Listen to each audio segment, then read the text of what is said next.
అందరికీ శుభాలు వందనాలు తెలియజేస్తూ ఉన్నాను. మనను అందరినీ ప్రేమించిన దేవుడు యేసు దేవుడు. ఆయన అందరినీ ప్రేమించాడు, కొందరిని కాదు.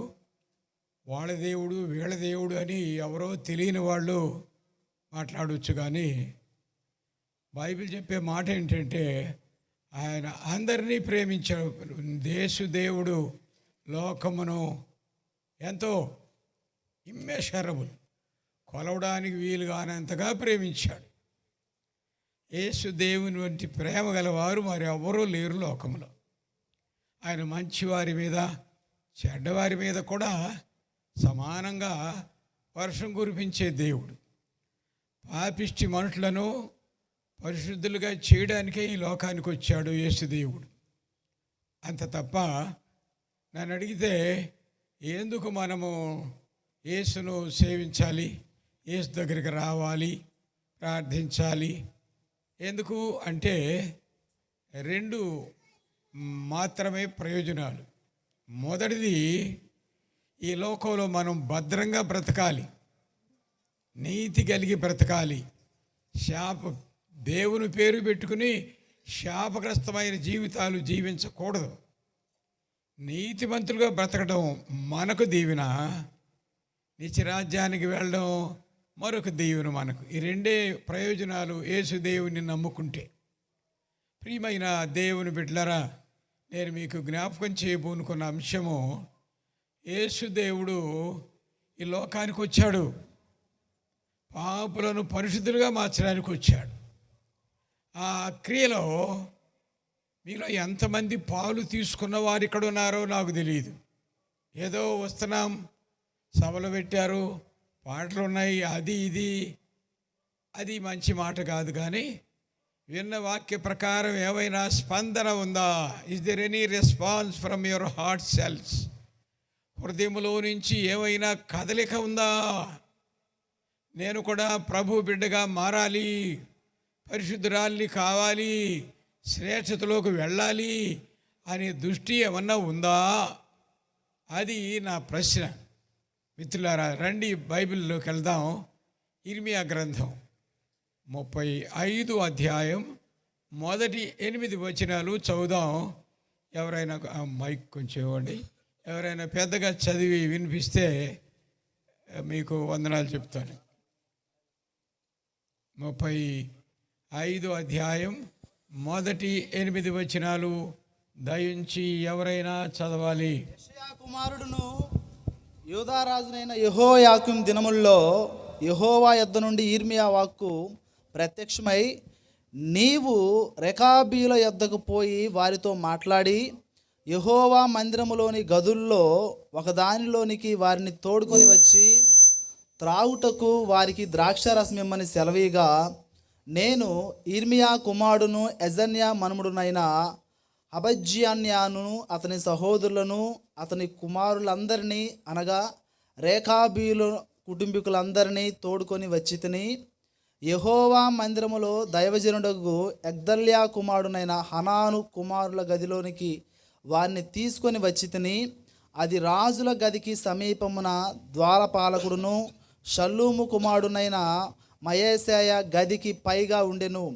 నేను రెకాబీల ఎదుట ద్రాక్షారసముతో నిండిన పాత్రలను గిన్నెలను పెట్టి ద్రాక్షారసము త్రావుడని వారితో చెప్పగా, వారు, మా పితరుడగు రేకాబు కుమారుడైన యెహోనాదాబు, మీరైనను మీ సంతతి వారైనను ఎప్పుడునూ ద్రాక్షారసం త్రాగకూడదని మాకు ఆజ్ఞాపించిన గనుక మేము ద్రాక్షారసము తాగము. మరియు మీరు ఇల్లు కట్టుకొనవద్దు, విత్తనములు విత్తవద్దు, ద్రాక్ష తోట నాటవద్దు, అది మీకుండనే కూడదు. మీరు పరవాసము చేయు దినముల్లో దీర్ఘాయుష్మంతులగునట్లును దేశంలో దీర్ఘాయుష్మంతులగునట్లు మీ దినములన్నీ గుడారముల్లోనే మీరు నివసింపవలనని అతడు మాకు ఆజ్ఞాపించెను. చాలు వాక్యంలో 5వ వచనం చదువు. నేను నేను రేకాబీల ఎదుట రేఖాబీల ఎదుట ద్రాక్షారసముతో నిండిన ద్రాక్షారసముతో నిండిన పాత్రలను గిన్నెలను పెట్టి ద్రాక్షారసము త్రాగుడని వారితో చెప్పగా వారు మా పితరుడగు రేకాబు కుమారుడైన యెహోనాదాబు మీరైనను మీ సంతతి వారైనను ఎప్పుడును ద్రాక్షారసం త్రాగకూడదని మాకు ఆజ్ఞాపించను గనుక మేము ద్రాక్షారసము త్రాగము. చాలు, ఆజ్ఞాపించను గనుక మేము ద్రాక్షారసము త్రాగము. తలదించండి, ప్రార్థించుకుందాం. పరిశుద్ధుడా, ప్రేమగల మా తండ్రి, మమ్మను కన్నవాడ, స్తోత్రం స్తోత్రం స్తోత్రం స్తోత్రం.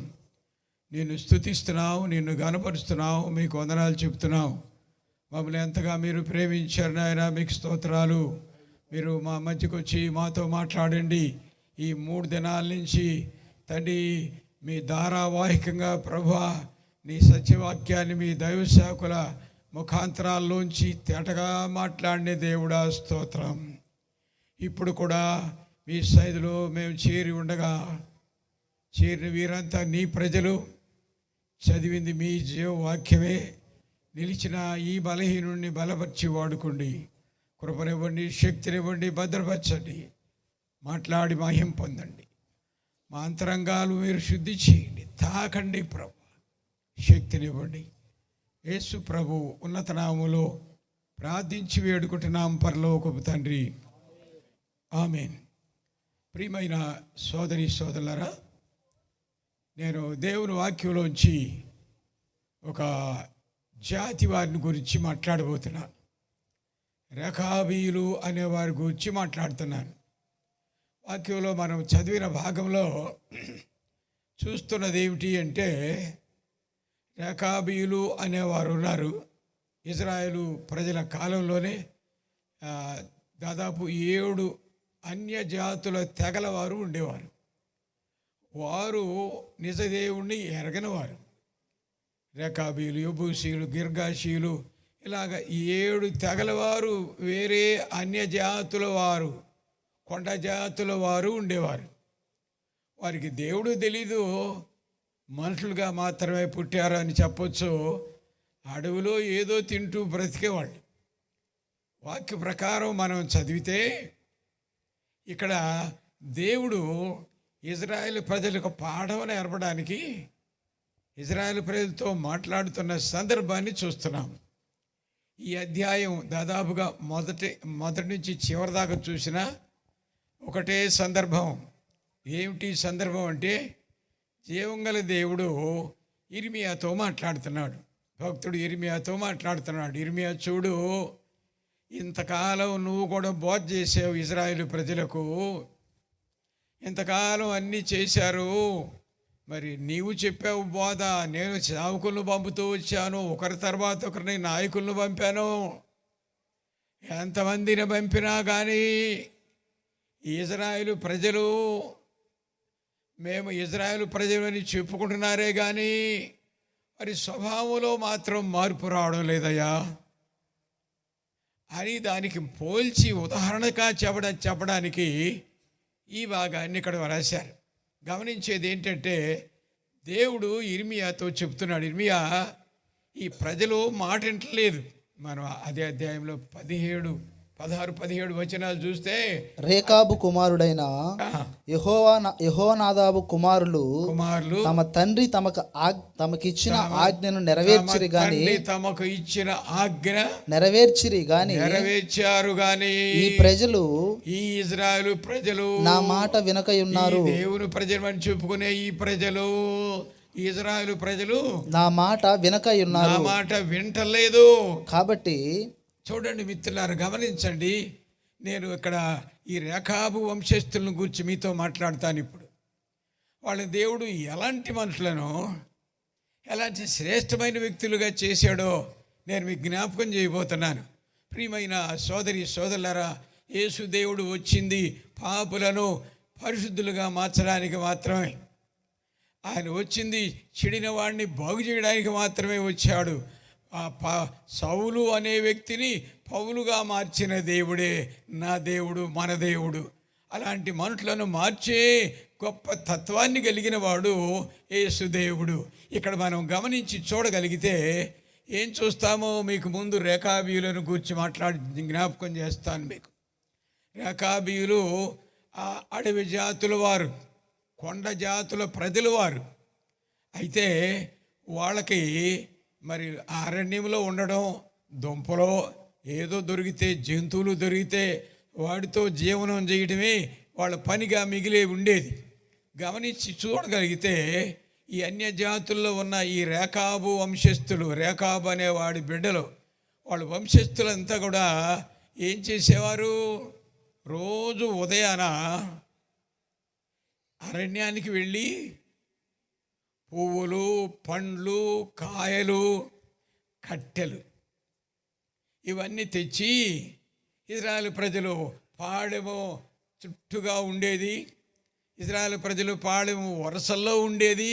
ఆ రోజుల్లో ఉదయాన పువ్వులు అని ఒకడు వస్తే, పండ్లు అని ఒకడు వస్తే, కట్టెలు అంటే మరొకడు అమ్ముకోవడానికి వచ్చేవాడు. ఎక్కడికి? యోధా జన ఇజ్రాయేల్ ప్రజల దగ్గరకు వచ్చేవాళ్ళు. వీళ్ళ పాళెములు చుట్టూ తిరుగుతూ అమ్ముకొని వెళ్తూ ఉండేవాళ్ళు. పండ్లోడొకడు, పాలోడొకడు, ఏమండి కట్టెలోడొకడు, రకరకాల మనుషులు వస్తూ ఉండేవాళ్ళు. వస్తున్నప్పుడు జరిగిందేంటి అర్థం చేసుకోండి. జరిగిందేంటి? ఈ ఇజ్రాయేలు ప్రజలు ఉదయాన్నే లెగ్గానే దేవుని ధర్మశాస్త్రం తీసుకుని పెద్దగా చదువుకుంటూ ఉండేవాళ్ళు. ఇజ్రాయేలు ప్రజలు ఉదయకాలం లెగ్గానే ఏం చేసేవారు? ధర్మశాస్త్రం తెరిచి చదువుకుంటూ పెద్దగా చదువుకుంటూ ఉండేవారు. ఇప్పుడు వీడు కట్టెలు తెచ్చాడు అమ్మడానికి, పువ్వులు తెచ్చాడు అమ్మడానికి, పండ్లు తెచ్చాడు అమ్మడానికి. వాడు పువ్వులు అంటా లోపలికి వస్తాడు పాళెంలోకి. ఇక వీడు పువ్వులు అంటా తిరుగుతూ ఉంటాడు. ఈ ఇంట్లో మొదలేస్తారు సమయానికి, సరిగ్గా ఉదయాన 5 మొదలేస్తారు. ధర్మశాస్త్రం ఒక మాట ఇక్కడ వింటాడు, అక్కడ ఒక మాట వింటాడు, అక్కడ ఒక మాట. ఈడుపు కట్లు అమ్ముకోవాలి కదా, ఎడ కూర్చుంటే ఎట్టు కుదురుద్ది? అసలు వినాలని కూడా ఆశ లేదు వాళ్ళకి. మొదటి దినాల్లో ఆ మాటలు వింటూ వెళుతూ ఉండేవాళ్ళు. ఇట్లా రోజు అదే కథ. రోజు ధర్మశాస్త్రం వింటానే పువ్వులు అమ్ముకుంటానే బతుకుతూ ఉండేవాళ్ళు. ఈ క్రమం ఇలా సాగుతూ ఉన్న దినాల్లో యెహోనాదాబు అనే అతడు కట్లు అమ్ముకోవడానికి వచ్చాడు. కట్లో అంటే వస్తున్నాడు, ధర్మశాస్త్రం వినబడుతుంది. వాడు అక్కడ నిలబడడానికి ఎందుకురా నిలబడ్డావు అంటారుగా. కాకపోయినా వాళ్ళు దైవ ధ్యానం చేస్తుంటే మోకాళ్ళ మీద నిలబడి 2 చేతులు మోడ్చి ప్రార్థించేవాడు. మనం ఎటు చేస్తాం ప్రార్థన? ఎటు చేస్తాం మనం? పెద్ద భక్తులైతే కూర్చుని ప్రార్థన చేస్తారు. ఇంకా గొప్ప భక్తులైతే కాళ్ళు చాపుకుని ప్రార్థన చేస్తారు. మోకరించి ప్రార్థించేవాడు ఉన్నాడా? ఇంటి మందిరంలోనన్నా మోకరిస్తారా? ఏమంటే కుర్రోళ్ళు కూడా మోకాళ్ళు బుచ్చిపోయిన వాళ్ళ కుర్చీల మీద కూర్చుంటారు. ఏంటో ఈ విడ్డవరో నాకు అర్థం కాదు. నాకు ఇప్పుడు 79 సంవత్సరాల వయసు. ఈరోజు కూడా నేను మోకరించి ప్రార్థించకుండా ఉండలేను. వయసు పైబడింది కనుక ముందు ఒక అర్ధగంట ఎంతో మోకాళ్ళ మీద ఉండి, అసలు మోకరించకపోతే నాకు ప్రార్థనలో తృప్తే ఉండదు. మోకరించి ఒక అర్ధగంట, 40 నిమిషాలు, గంట మోకరించి ఉండలేవు మోకాళ్ళు. అప్పుడు లేచి కుర్చీలో కూర్చునో లేదా ఎట్లో ఆనుకునో ప్రార్థన చేస్తాను. కానీ కాళ్ళు చాపుకుని ప్రార్థన చేయటం అనేది నాకు ఇష్టం లేదు. ఎప్పుడు చేయను. ఎప్పుడన్నా బలహీనత ఉంటే అప్పుడు మాత్రమే. మరి వాళ్ళు కూడా మోకాళ్ళ మీద నిలబడి 2 చేతులు మోడ్చి ప్రార్థించేవాళ్ళు. ఎవరు? అప్పటి యూదులు. అంటే మనం మాటలో చెప్పుకుంటే ఇజ్రాయేల్ ప్రజలు కూడా చెప్పొచ్చు. సరే, వీళ్ళు ఇలా పెద్దగా చదువుకుంటూ ఉంటారు, ధర్మశాస్త్ర గ్రంథాన్ని చదువుతున్నారు.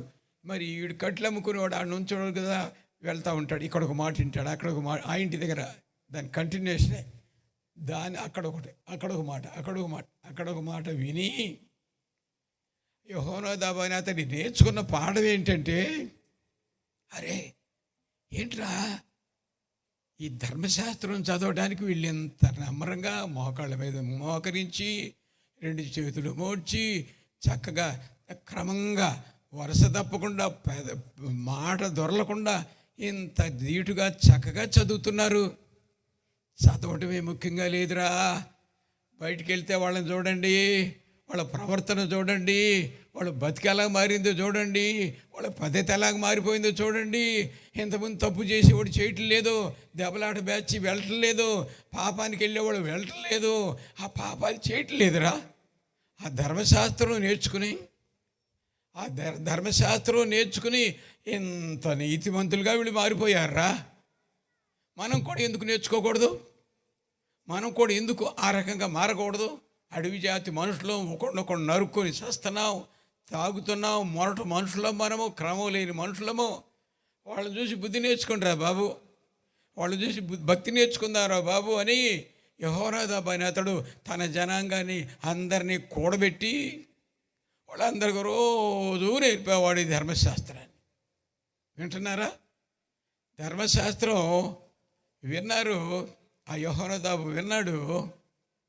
అది తెచ్చి అందరిలో తన వంశీయులందరినీ కూర్చోబెట్టి ఇదిగో ధర్మశాస్త్రం వాళ్ళు చదివినట్టు ధర్మశాస్త్రం నేర్పించేవాడు. నేర్పిస్తే వాళ్ళ ప్రవర్తన పూర్తిగా మారిపోయింది. రాడికల్ చేంజ్, పూర్తిగా మారిపోయారు వాళ్ళు. అది చూసి ఆశ్చర్యపడ్డారు. వాళ్ళంతా మంచి పరిశుద్ధులయ్యారు. దైవ సేవకుడు అంటే వాళ్ళకి దైవ సేవకుడు యెహోయాదాబే, వాళ్ళ వంశానికి గురువే. అతను చెప్పారే, పరిశుద్ధత అనేది భక్తిలోకి రావాలరా, పరిశుద్ధమైన భక్తి చెయ్యాలరా. ఆ అడవి జాతి మూర్ఖ మనుషుల్లాగా మూర్ఖమైన పనులు చేసుకుంటూ, దెబ్బలాడుకుంటూ, తల్లాడుకుంటూ, తిట్లాడుకుంటూ, అన్నీ ఆటలే, సైతాన్ ఆటలు. ఏమండి, పాప పనులు చేసుకుంటూ నరకానికి వెళ్ళే బదులు వాళ్ళని చూసి మనం పాఠం నేర్చుకుని క్రమపరచబడాలరా అని చెబితే వాళ్ళు అలాగే అని నేర్చుకున్నారు. వింటున్నారు కదా, నేర్చుకున్నారు. ఇప్పుడు దేవుడు ఇర్మియాతో చెబుతుంది, ఇర్మియా చూడు, వాళ్ళు మొరటి మనుషులయ్యా. Just by hearing the law of the Lord they are being converted into believers. విశ్వాసులుగా మారారు. కొండ జాతులు, కూరులు, హంతకులు, చంపుకునేవాళ్ళు, నరహత్య చేసుకునేవాళ్ళు, వాళ్ళకి మనసాక్షి లేని మనుషులు రా వాళ్ళు. అలాంటి మనుషులు మారిపోతే మాకు పరిశుద్ధ గ్రంథం ఉంది, ధర్మశాస్త్రం ఉంది, ఇజ్రాయేలు ప్రజలు మేము క్రైస్తవులము, చర్చికి పోతాము, పాస్టర్ అయి బోధలు వింటాము అనేవాళ్ళు మారలేదయ్యా. వాళ్ళు ఎంగిలి బీడీలు తాగుతూనే ఉన్నారు, తగాదాడుతూనే ఉన్నారు, పోట్లాట ఆడుకుంటూనే ఉన్నారు, దెబ్బలాటలు, దొంగ లెక్కలు, సైతాను పనులన్నీ చేసుకుంటూనే బతుకుతున్నారయ్యా వాళ్ళు. వీళ్ళకి బుద్ధి మారట్లేదు ఇర్మియా చూడు అని వీళ్ళని ఒక మంచి ఎగ్జాంపుల్గా, మాదిరిగా వీళ్ళని కోట్ చేస్తున్నాడు పరిశుద్ధాత్ముడు. వింటున్నారా? పాపిష్టి మనుషుడు పరిశుద్ధుడు అయితే ఆ మనిషిని గురించి ఎలా చెప్పుకుంటారు? నా వంటి రవిడి వాడు ఒకడు ప్రార్థన చేసి రక్షించబడితే వాడిని గురించి ఎలా చెప్పుకుంటారు? మీకు తెలుసు కదా, 10వ అధ్యాయంలో 11వ వచనము మొదటి సమూయేలు గ్రంథాన్ని చూస్తే అక్కడ మనం ఒక సౌలును గూర్చిన మాటలు చదువుతాం. దేవుని బిడ్డలారా గమనించండి, 10-11 వచనం.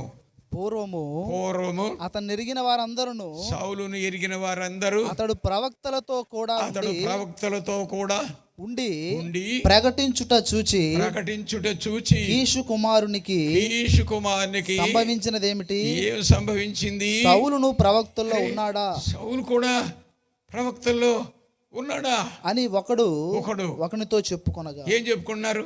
అంతకుముందు ఎక్కడో గాడిదల కోసం తిరిగేవాడు, రోడ్లలో ఎక్కడో అడవుల్లో తిరిగేవాడు, గాడిది రూపాలు ఎంచుకునేవాడు, వాటి కోసం అడుక్కునేవాడు. మా తండ్రి గాడిదలో మై పోషించి పెట్టాడు సారాయి డబ్బా ఒకటి, నేను కూడా సారాయి డబ్బా తాగుతానని పోయే క్రైస్తవులాగా తిరుగుతూ ఉండేవాడు అతడు. ఒకనాడు దేవుడు అతను గురించి మాట్లాడాడు సమూయేలుతో. సమూయేలు దగ్గరికి వెళ్ళాడు, దేవుని వాక్యం విన్నాడు ఆ సౌలు. మీకు తెలుసు 9వ అధ్యాయంలో, అదే మొదటి సమూయేలులో. ఆ తర్వాత అతడు దేవుని సేవకుని మాట విన్నాడు, ప్రార్థించే విశ్వాసులతో కలిసి ప్రార్థించాడు, పరిశుద్ధాత్మను అభిషేకం పొందుకున్నాడు సౌలు. కొత్త మనసు వచ్చింది ఆ రోజే, కొత్త సూచనలు కనబడ్డాయి ఆ రోజే, మారు మనసు పొందిపోయాడు, పరిశుద్ధుడైపోయాడు. ఇప్పుడు అన్నయ్య పూర్వము అతన్ని ఎరిగిన వారు ఏం చెబుతున్నారు? చదువమ్మా. పూర్వం ఎరిగిన వాళ్ళు ఏం చెబుతున్నారు? వారందరూ అతడు ప్రవక్తలతో కూడా ఉండి ఆడో గాడిదల కోసం తిరిగేవాడు రా వాడు. ప్రవక్తల్లో చేరాడా? విశ్వాసుల్లో చేరాడా? పరిశుద్ధ గుంపులో చేరాడా అని మార్పు వచ్చింది కనుకే చెప్పుకోగలిగారు. నీ బ్రతుకులో ఎన్ని సంవత్సరాలు వస్తావు నువ్వు, ఎన్ని సభలకు వస్తావు నువ్వు, ఎన్ని మాటలు వింటావు, ఎంతమంది బోధకులు రమ్యమైన ప్రబోధాలు వింటావు, బుద్ధి మాత్రం మారదు. బుద్ధి మారదు. ఇతడు గాడిద లాంటి తిరిగేవాడు, ఏడు శకునాలు చూసుకుంటూ బతికే మనుషుడు కొత్త మనసు వచ్చాక అతని గురించి ఏం చెబుతున్నారు ఇప్పుడు? పూర్వం ఎరిగిన వారు కీషు కుమారునికి సంభవించింది ఏమిటి? సౌలు ప్రవక్తల్లో ఉన్నాడా? సౌలు కూడా ప్రవక్తల్లో చేరాడా అని ఒకనితో ఒకడు చెప్పుకొనగా. నీ గురించి చెబుతారా? తమ్ముడా, నువ్వు ఎన్ని సంవత్సరాల నుంచి కూటాలకు వస్తున్నావో, వాక్యం వింటున్నావో నాకు తెలియదు. ఇన్ని సంవత్సరాలు వచ్చావు, మారు మనసు పొందావా? కొత్త ఉదయం వచ్చిందా? అక్కడ రాశాడు కొత్త మనసు వచ్చింది అని ఆగలేదు. అక్కడ ఆ సూచనలు ఆనాడే కనబడ్డాయి అనే మాట కూడా అందులోనే జతపరిచి వ్రాశాడు. ప్రియులారా, నేను ఏం చెబుతున్నానంటే, మరి మీ బ్రతుకులో మార్పు వచ్చిందా? ఇక్కడ చూడండి, నేను ఈ రేఖాబీల్ని 1000 సార్లు మెచ్చుకుంటాను, వాళ్ళని ఘనపరుస్తాను. ఎందుకో తెలుసా? వాళ్ళకి ధర్మశాస్త్రం లేదు, యేసు దేవుడు అని తెలియదు, యేసు దేవుడు తెలియదు వాళ్ళకి, ధర్మశాస్త్రం లేదు, దాన్ని చదవాలనే అవగాహన కూడా లేదు. వాళ్ళు జరిగిందంతా ఏంటి?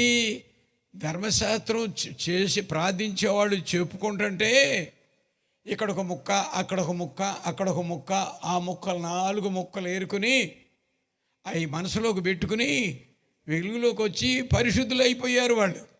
నీకో రోజు బోధకులు వచ్చి రోజు బోధ చేస్తానే నీకు బుద్ధి రాదు.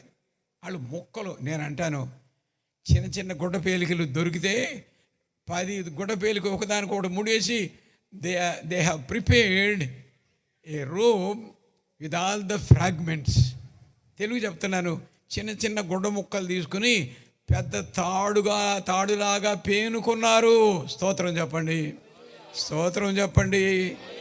ఇంతింత ముక్కలు దొరికితే వాటిని చుట్టుకుని తాడులాగా చేసుకున్నారు అనే మాట ఎట్లందో, ఆ ముక్కల్లాంటి వాక్యాలు వాళ్ళ దగ్గర పరిశుద్ధ ధర్మశాస్త్రం నుంచి చదువుతుంటే ఆ ముక్కలు విని వీళ్ళు దాన్ని బాగా ఒక పాఠంలాగా తయారు చేసుకుని ఆ ప్రకారం బతికి దేవుడే వీళ్ళని ఒక మంచి మాదిరిగా చెబుతాడు. చూసావా, ఆ రేఖాబు కుమారులు ఎంత నిష్టగా బతికారు. ఇర్మియా, ఈ దుర్మార్గులు నేను ఆయా కాలంలో ప్రవక్తలని సేవకులను పంపుతూ వచ్చాను. 15వ వచనం చూడు, అదే భాగం పైన. మరియు పెందలకడ లేచి, చూడండి, దేవుడు అంట పెందలకడ లేచాడు. ప్రవక్తలైన నా సేవకులందరినీ ఎప్పుడు పంపాడు దేవుడు తన సేవకుల్ని, ప్రవక్తల్ని ఎప్పుడు పంపాడు?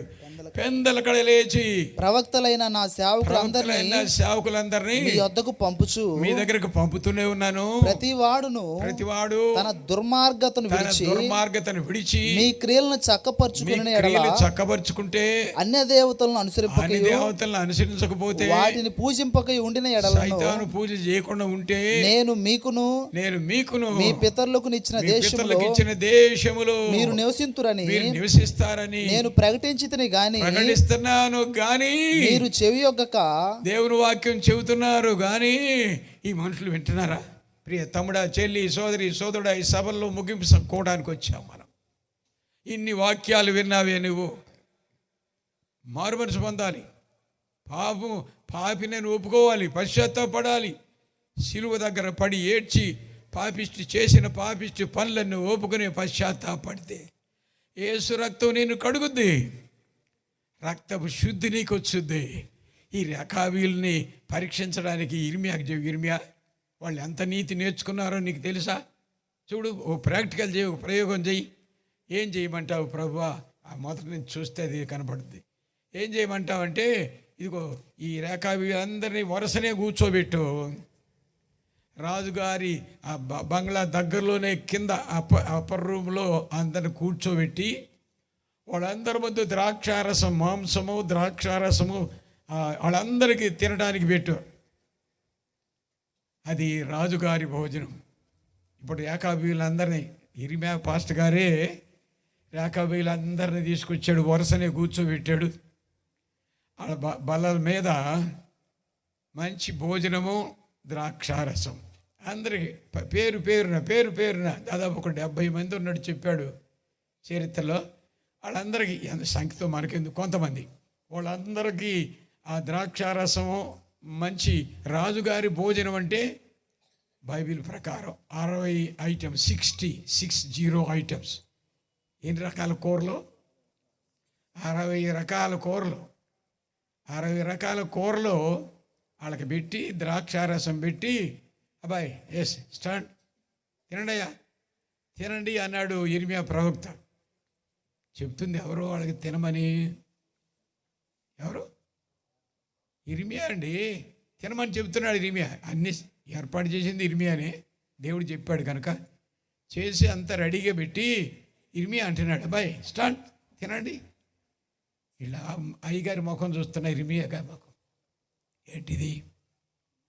ప్రవక్త ఈయన, ఏంటిది? ఈ ద్రాక్షారసం తెచ్చి ఇక్కడ పెట్టి మమ్మల్ని తాగమంటాడేంటి? వాళ్ళు అన్నారు, మా నాయకుడు యెహోనాదాబు తాగొద్దని చెప్పాడు గనక మేము తాగము. ఆ మాట చెప్పగలిగిన క్రైస్తవులు ఉన్నారా? నేను లంచం తీసుకోను, క్రైస్తవుని చెప్పే దమ్మున క్రైస్తవ ఉద్యోగులు ఉన్నాడండి? ఎందరు దొంగలు, ఎంతమంది మోసగాళ్ళు, నేను పాపం చేయను, పరిస్థితి జోలికి పోను అని చెప్పే విశ్వాసులు ఉన్నారా? ఎంతమంది దొంగలు తయారైపోయారు క్రైస్తవ సంఘంలో. ఎంత నిష్ఠ నేర్చుకున్నారు వీళ్ళు. ముక్కలు విని, అక్కడ ఒక ముక్క, ఇక్కడ ఒక ముక్క, మాటల ముక్కలు అన్నీ విని వాళ్ళ బ్రతుకు అంత మారిపోయి, మేము తాగము, మా అయ్యగారు వద్దని చెప్పాడు యెహోనాదాబు గారు, మేము తాగం, వీ డోంట్ టచ్ మేము తాగం, అక్కర్లేదు. ఎందుకు? ఈ శరీరం దేవుని ఆలయం, ఈ శరీరం దేవుడు వాడుకోవాలి, ఈ శరీరం దేవుని ఆలయం, దీన్ని పాడు చేసుకోకూడదు. ఎవడు దేవుని ఆలయాన్ని పాడు చేస్తాడో him the lord will destroy, వాడిని దేవుడు నాశనం చేస్తాడని స్పష్టంగా చెప్పాడు దేవుడు. ఎంతమంది ఇష్టమైన తాగుతారు క్రైస్తవులమండి, అదండి ఇదండి ఏమో చెప్తారు, కానీ సారాయి తాగటం వదులుకుంటారా? దెబ్బలాట వదులుకుంటారా? కోర్టు కేసులు వదులుకుంటారా? సైతాను పని వదులుకుంటారా? అయ్యా మా శరీరాలు పాడు చేసుకోము అని చెప్పగలరా? 1:5 దానియేలు గ్రంథంలో రాశారు. షడ్రక్, మేషక్, అబేద్నెగో అనేవాళ్ళు దానియేలు బృందానికి రాజుగారు భుజించే భోజనము, పానం చేసే ద్రాక్షారసము తెచ్చి ఆయనకి పోతే వాళ్ళు ఏమన్నారు? రాజు భుజించు భోజనము, పానమును చేయు ద్రాక్షారసము పుచ్చుకొని తాను అపవిత్రపరచుకొనకూడదని. చెల్లిమా, నీకు ఈ గ్రహింపు ఎప్పుడైనా ఉందా? నువ్వు ప్రార్థనకు వచ్చేదాన్ని, నమ్ముకున్నదాన్ని, విశ్వాసగా ఉండేవి నీవు ఈ పనికి మాలిన పని చేసి ఈ దేవుని ఆలయం అనే శరీరాన్ని నేను ఎందుకు పాడు చేసుకోవాలి? Why should I commit this sin? ఈ పాపం ఎందుకు చేయాలి నేను? ఎందుకు పాడైపోవాలి? ఎందుకు నాశనానికి వెళ్ళాలి నేను అనే గ్రహింపు ఏమైనా నీకు ఉందా అని నేను అడుగుతున్నాను ప్రియులారా. వీళ్ళు చూడండి అంటున్నారు, అయ్యా మేము తాగమండి. ఏంటి పాస్టర్ గారు, ఏంటి మీరు తాగమంటున్నారు మమ్మల్ని అని ఎదురు ప్రశ్న అడగలేదు. కానీ పాస్టర్ ఏంట్రా ఈ సారాయి తాగమంటాడు, ఈ ద్రాక్షారసం తాగమంటాడు, ఏంటి ఎవరైనా ఏమనుకున్నా, పాస్టర్ గారు ఇర్మియా గారు ఏమనుకున్నా, ఏమనుకున్నా, మేము మాత్రం అవి తాగము, నరికినట్టు చెప్పేశారండి. అలాంటి నిష్టగా బ్రతికే క్రైస్తవులు ఉన్నారా సంఘాల్లో? ఏమండి, మేము క్రైస్తవులమండి, ప్రార్థన చేసుకునే బిడ్డలమండి, అబద్ధం చెప్పలేమండి, చెప్పమండి, మేము దొంగ పని చేయలేమండి, మోసకరమైన బ్రతకలేమండి, పవిత్రంగా బతుకుతామండి, దేవుని కోసం జీవిస్తామండి అని చెప్పే వైనం ఉందా అడుగుతున్నాను నేను. వాళ్ళు ఎంతెంత మొక్కలు ఈ అట్లా నేర్చుకున్నారు. దేవుడు వాళ్ళ రక్షణ కోసం వీళ్ళ చేత ధర్మశాస్త్రం పెద్దగా చదివి ఇచ్చాడేమో.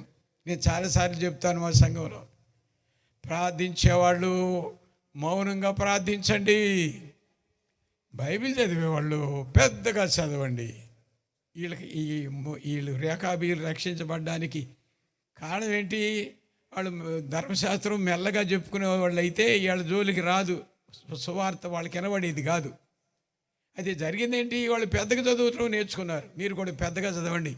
పెద్దగా చదవటం చాలా మేలు. ఎందుకో మెల్లగా చదువుతుంటే లైన్ తప్పుద్ది.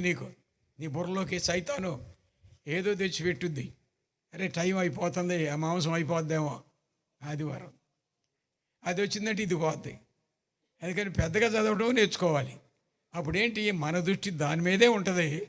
స్వరం బాగా వాక్యం పలకటంతో అలవాటు అయిపోద్ది, ప్రాక్టీస్ అయిపోద్ది. నీ నోటికి ప్రాక్టీస్ అవుతుంది, నీ కంటికి ప్రాక్టీస్ అవుతుంది, పక్కనే ఉంటే కూడా వినటానికి కూడా వీలవుతుంది. నేనేం చెప్తున్నాను ప్రియులారా, వీళ్ళు అరే ఆ మొక్కలు వాక్య ధర్మశాస్త్రం మొక్కలు తీసుకుని అంత భక్తులుగా మారిపోతే రోజూ ప్రసంగాలే ఏ మూలకు పోయినా ఎవడొకడు సభ పెడతానే ఉంటాడు. ఎక్కడో వాక్యం వినబడుతూనే ఉంటుంది. ఎన్ని ప్రసంగాలు విన్నా, ఎన్ని బోధలు విన్నా, ఎన్ని సాక్ష్యాలు విన్నా కానీ మనం మాత్రం గుళ్ళకమ్మలో తిరిగి వచ్చే గుండ్రాయిలే. గుండ్రాయిలు ఎట్ట తయారవుతాయి తెలుసా మీకు? గుండ్రాళ్ళు ఎవరు తయారు చేసి పెట్టరు. కొండల్లో ఉన్న రాళ్ళు దొర్లి ఆ మూలన్నీ కోసులని రాలిపోయి గుండ్రంగా తిరిగి ప్రయాణం చేస్తూ వచ్చేస్తాయి మీ ఊరు గొడుస్తాయి. మీ ఊరిలో ఉన్నది అది గొళ్ళకమ్మ, నాకు తెలుసుగా. బాప్తీసాలు కూడా ఇచ్చి నేను దాంట్లో. నేనేం చెబుతున్నానంటే ప్రియులారు గమనించండి, బ్రతుకు దొర్లే చుట్టూ నీళ్ళే. సంవత్సరాలు 10, 15, 20 సంవత్సరాలు ఎంతకాలమో నదిలో దొర్లినా కానీ అది గుండ్రమవుతుందే తప్ప ఇన్ని కోట్ల ఈ నీళ్లు ఇన్ని ఉన్నాయి కదా, గాలంలో నీళ్ళు ఇన్ని ఉన్నాయి కదా, దాన్ని పగలు కూడా చూడండి, చుక్కుంటుందా? గుండ్రాళ్ళు లాంటి వాళ్ళు నదిలోనూ ఉంటారు, లోపల చుక్కుండదు. సంఘంలోనూ ఉంటారు, లోపల లేదు వాక్యము. బుద్ధి మారదు, అబద్ధం మారదు, దెబ్బలాటలు మారదు. ఏమండి గమనించారా? యేసన్న గారు నాకు బాగా ఇష్టమైన వాడు. మేము 4 సార్లు 2 పెళ్ళిళ్ళలో ప్రసంగం చేశాను, 2 సభల్లో కూడా ప్రసంగం చేసి యేసన్న గారితో. నేనంటే బాగా గౌరవించేవాడు ఆయన. ఒకసారి నేను చెప్పడం వినలేదు కానీ టేప్ రికార్డులో విన్నాను. ఆయన ప్రసంగం చేస్తుంటే ప్రక్క ఆయన వినిపిస్తున్నాడు. మీరు చక్కగా చెబుతున్నాడు అయ్యగారు అని నేను కూడా కూర్చొని వినటానికి చాలా ఇష్టపడతాను నేను. జరిగింది ఏంటంటే, గుంటూరులో కలెక్టర్ బంగ్లాకి వెళ్ళే దారిలో స్టాల్ గర్ల్స్ హై స్కూల్ అని లోతర్న హై స్కూల్, ఆడపిల్ల హై స్కూల్, దాని ఎదురుగా 4 బజార్లు ఉన్నాయి. ఆ ఒక బజార్లో మూల మీద రాగి చెట్టు ఉంటుంది, ఇప్పుడు కూడా ఉంది రాగి చెట్టు. దాని కింద సిమెంట్ బెంచీలు ఉంటాయి, ఎవరు చల్లగా ఉంటాయి. అక్కడ అందరూ కూర్చుంటే అలసిపోయిన వాళ్ళు, దారి అంటే వెళ్ళేవాళ్ళు, ఎవరెవరో మాట్లాడుకునేవాళ్ళు కూర్చుంటారు. సరే జరిగింది ఏంటి, ఆయన ఆ సందులో ఒక కుటుంబ ఆరాధనకు వస్తున్నాడు. ఆ కుటుంబ ఆరాధనకు వస్తుంటే ఆ చెట్టు నీళ్ళలో చాలామంది ఉన్నారు. ఆ స్కూలు పిల్లలు కూడా ఎవరో 5-6 అక్కడ ఆడుకుంటున్నారు. ఆడుకుంటూ ఉంటే దారి నుండి వచ్చేసరికి 2 పిల్లలు, పిల్లలు 6వ క్లాసు ఏమో ఆడపిల్లలే, 2 కలబడి కొట్టుకుంటున్నారు. 2 పిల్లలు కలబడి కొట్టుకున్నారు, బాగా గుద్దుకున్నారు. గుద్దుకుంటే యేసన్న అమ్మాయి ఎవరు ఎందుకు కొట్టుకున్నారు, రై ఎందుకు కొట్టుకున్నారు, ఎందుకో వాళ్ళు ఆగట్లా కొట్టుకుంటున్నారు. ఈయన పెద్దోడు కదా, వెళ్ళి 2 రెక్కలు పట్టుకుని లాగి, రే బుద్ధి లేదురా, ఎందుకు ఎడగొట్టుకున్నారు మీరు అనేసరికి వాళ్ళిద్దరు పెద్దగా నవ్వారండి. ఆయన అన్నాడు, గాలిపోయినట్టు అయింది నా పని అన్నాడు. ఎందుకు వాళ్ళు సీరియస్గా కలబడి గుద్దుకుంటున్నారు, కొట్టుకుంటున్నారు, నిజంగానే కొట్టుకుంటున్నారు కదా అని లాగి, రే ఎందుకు కొట్టుకుంటున్నారని గదివితే పక్కున నవ్వారంటే 2 పిల్లలు. ఏంటి నవ్వుతున్నారు మీరు, కొట్టుకుంటారు కదా ఇప్పుడు దాకా అంటేను, మేము మమ్మీ డాడీ ఆట ఆడుకుంటున్నాము. ఏంటట, ఏమాటమ్మా ఆడేదే? మమ్మీ డాడీ ఆట ఆడుకుని. ఏంట్రా మీ మమ్మీ డాడీ? మా మమ్మీ డాడీ ఎట్నే కొట్టుకుంటారు ఇంట్లో, ఎడమేమో ఇక్కడ దాన్ని రిహార్సల్ వేసుకుంటున్నాం అన్నట్టుంది ఆ పిల్లల మాట. నేను ఏం చెబుతున్నాను, మనుషులు సంవత్సరాల తరబడి సభలకు వస్తారు, చర్చిలో ఉంటారు, అన్నీ చేస్తారు, కానీ బుద్ధి మారిందా, లోపలికి వాక్యం వెళ్ళిందా, అది నేను అడుగుతుంది. హృదయంలోనికి వాక్యం వెళ్లకుండా మేము వచ్చామండి, కూర్చున్నామండి, పాజ్ చేశారండి, తిన్నారండి, పోయారండి, అయిపోయిందండి. నీ పాప స్థితి అలాగే సాగితే ఏం లాభం? ఈ సభలు పెట్టి దైవసేవకుడు దేవుడు ప్రేరేపించాడు, మరి నీ ఖర్చులు పెట్టి ఏర్పాట్లు పెట్టి ఇంతమంది సేవకులు తెచ్చి ఇంత వ్యయ ప్రయాసలకు ఓర్చి చేస్తున్నారు కదా, దానివల్ల నీకేమన్నా మేలు ఇచ్చిందా? Have you received anything into your heart? హృదయంలోనికి ఏదన్నా ఒక మాట అయినా వెళ్ళనిచ్చావా? దిద్దుబాటుకి ఏమన్నా వచ్చావా? బతికక మార్చుకుందాం, అయిపోయిందిలే ఇకను. నిజంగా ఆ కొండజాతి మనుషులు ఆ చిన్న వాక్యం ముక్కలు విని, నేనంటాను ఆ చిన్న వాక్యం ముక్కలు తిని అనవచ్చు, చిన్న వాక్యం ముక్కలు తిని వాళ్ళు ఎంత భక్తులయ్యారు అంటే, పాస్టర్ గారు దాగమని చెప్పినా కానీ మేము దాగమయ్యా. ఎందుకు? This is the temple of the living God. దేవుని ఆలయం ఈ శరీరం. మేము త్రాగం. మా పితరుడు ఇలా చెప్పాడు యెహోనాదాబు, ఆ యెహోనాదాబు చెప్పినట్టు మేము చేస్తాం అని తేల్చి చెప్పేశారు ప్రియులారా. ఆ రకంగా చెప్పగలరా? అయ్యా నేను అలాంటోడుగా, ఎవడో లంచం వేయడానికి వచ్చాడు, నేను అలాంటోడు కాదండి, నాకు వద్దండి అని తీసి తిరిగి చేసే క్రైస్తవ ఉద్యోగస్తులు ఉన్నారా? వాళ్ళే ఇచ్చిపోతున్నారండి. మీ బాబుతో పుట్టావా? మీ బాబు పుట్టాడు నీతోడు, ఆ డబ్బు ఎందుకు తెచ్చిస్తున్నాడు నీకు? దొంగోడా? నువ్వు ఒక దొంగవి, ఆడొక దొంగ. ఈ లంచాల కోసం తిరిగే క్రైస్తవ ఆఫీసర్లను చూస్తే ఎంత మోసకరమైన బ్రతుకు. అవి నేను అడగనండి, అసలు ఆయనే తెచ్చి జేబులో పెడతాడండి. రైట్, మంచిదే. నేను అన్నాను, కొరివి తీసుకొస్తా నీ జేబులో పెడితే పెట్టని మనం కారిపోద్దండి అంటున్నాడు. మరి ఇంకే నేనే తెచ్చి పెడతాను, నువ్వు తెచ్చుకోలేక నేనే పెడతాగా. మనుషులు పాపానికి అలవాటు పడి నీతి మార్గానికి రావడం లేదండి.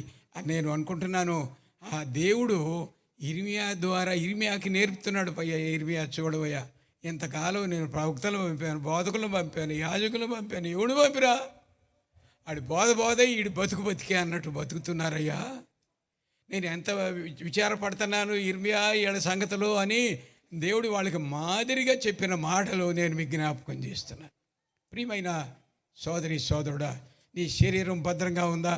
వీళ్ళు అంటున్నారు మేము త్రాగము, మా అయ్యగారు యెహోనాదాబు గారు చెప్పారు నేను తాగను, మేము తాగము, మా శరీరం అపవిత్రం చేసుకోము. సంసోను తన శరీరాన్ని అపవిత్రం చేసుకుంటే him that the lord will destroy. దేవుని ఆలయాన్ని పాడు చేశాడు సంసోను. దేవుడు అతన్ని పాడు చేశాడు. దేవుని ఆలయాన్ని పాడు చేసుకున్న తల్లి చెల్లి యవనస్తురాలా, ఏ పాపానికి దిగుతున్నావో నాకు తెలియదు, కానీ నిన్ను దేవుడే పాడు చేస్తాడు, జాగ్రత్త.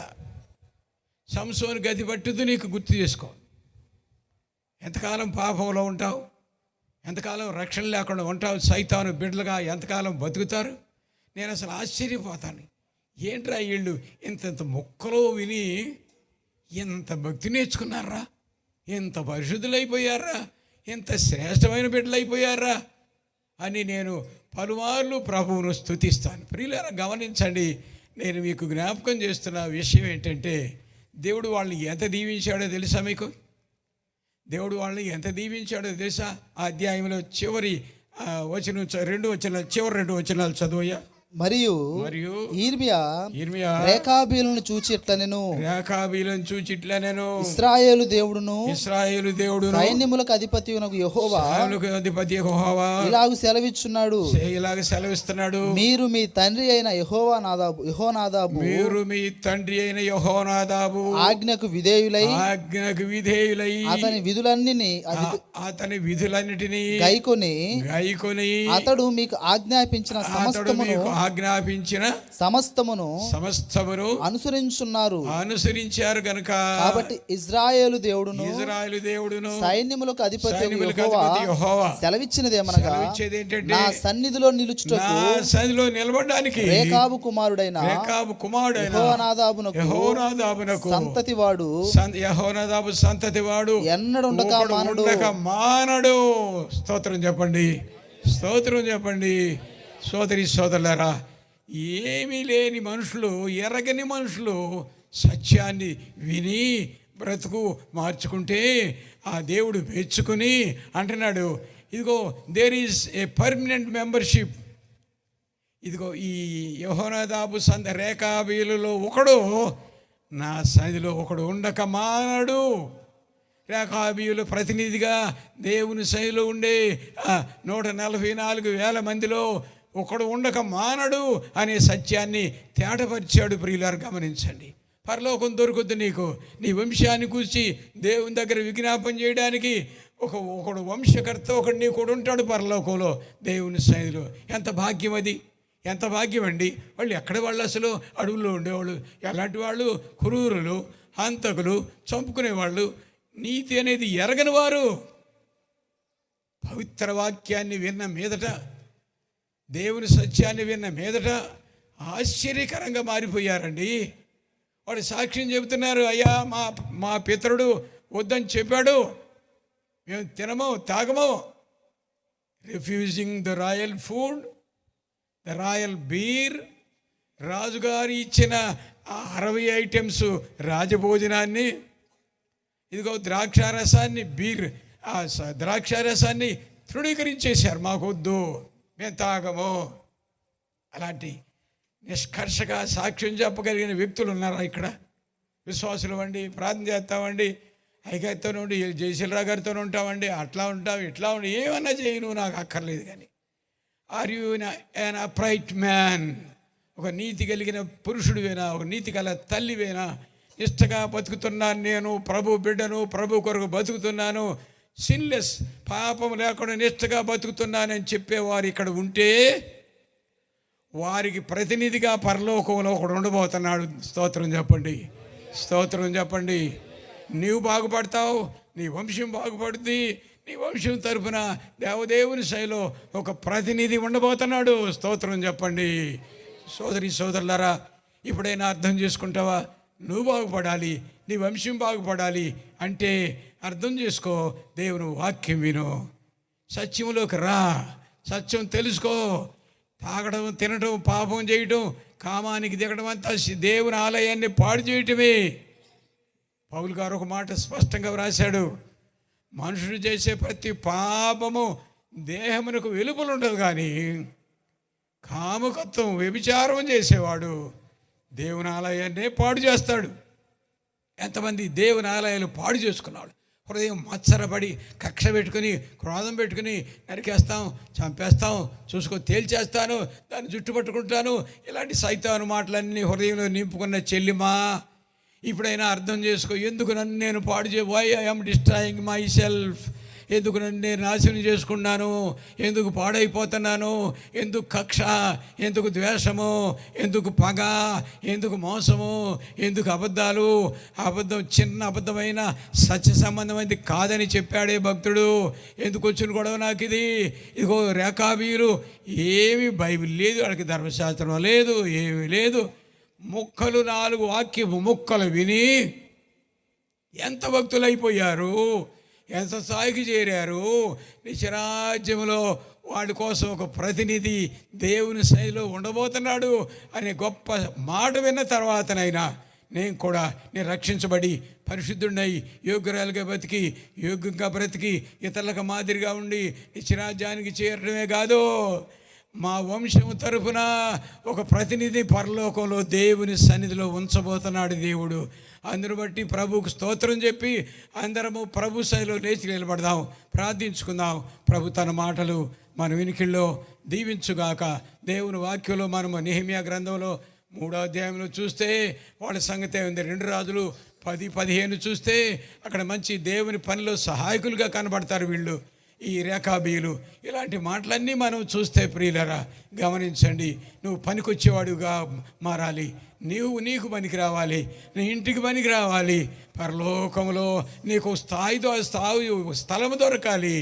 నీ కోసం ఒక ప్రతినిధి, నిత్య రాజ్యానికి ఒక ప్రతినిధి కలిగిన వ్యక్తిగాను ఉండబోతున్నావు. శ్రేష్టత అందరము నోరు తెరిచి అంతటి యోగ్యత ప్రభు నీతో నాతో మాట్లాడి ఉంటుండగా మౌనంగా ఉండవద్దు. నోరు తెరువు, అందరూ నోరు తెరిచి ఎందుకు మౌనం? ప్రార్థన చేద్దాం ప్రియులారా. చేతులు పైకెత్తు. దేవుడు మాట్లాడు.